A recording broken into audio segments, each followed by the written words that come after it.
Je vous remercie, chers collègues.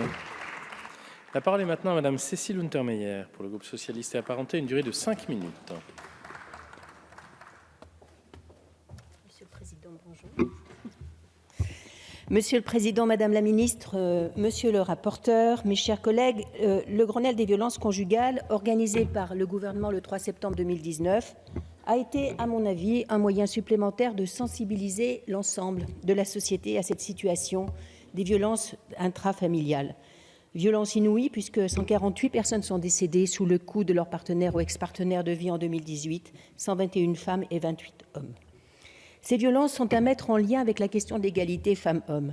Nous savons que ce sont les mentalités qu'il faut désormais voir évoluer, tâche ardue, qui passe par cette communication et une organisation fonctionnelle, vous l'avez dit, Madame la Ministre, pour l'application par tous les acteurs, des textes que nous avons votés. Cette proposition de loi dont nous allons débattre vient en cohérence apporter les outils juridiques indispensables pour lutter contre les violences faites aux femmes. Et c'est en sincérité que je remercie le rapporteur Alain Pradié de ce travail. Je l'ai dit en commission, sans remettre en cause la qualité donc de ce travail produit, nous étions nombreuses sur le terrain à espérer un vaste projet de loi sur ce sujet, interrogeant la police, la gendarmerie, les services sociaux, les collectivités locales, la question de la formation des agents et de l'organisation judiciaire et des compétences entre JAF, juge des enfants, mais aussi JLD. Car chacun doit agir dans sa strate, mais dans un vaste ensemble tourné vers cet objectif. Et le législateur, finalement, doit aussi aller sur le champ de l'organisation et des liens entre les acteurs pour garantir le caractère opérationnel des dispositifs qu'il prévoit. Une grande loi, disais-je, apportant des garanties financières, parce que l'État et la justice sont démunis de tout moyen leur permettant d'impulser précisément ce travail de réseau qui sert cette politique sur le terrain. Parce que la permanence du 3919, dont je salue la mise en place, pourrait très utilement être proposée 24 heures sur 24 et que les frais d'avocat s'agissant d'une plainte ou d'une ordonnance de protection sur ce sujet devraient sans doute être avancés par l'État. Mais la loi de finances 2020 pourra être le vecteur de cette ambition, comme vous l'avez dit, monsieur le rapporteur. Cette proposition de loi s'inspire de la politique efficace mise en place par des pays voisins comme l'Espagne, qui, en renforçant les moyens législatifs et budgétaires, est parvenue à protéger 30 000 femmes alors que la France en est à 3 000 et à faire baisser de manière significative le nombre de victimes de violences intrafamiliales.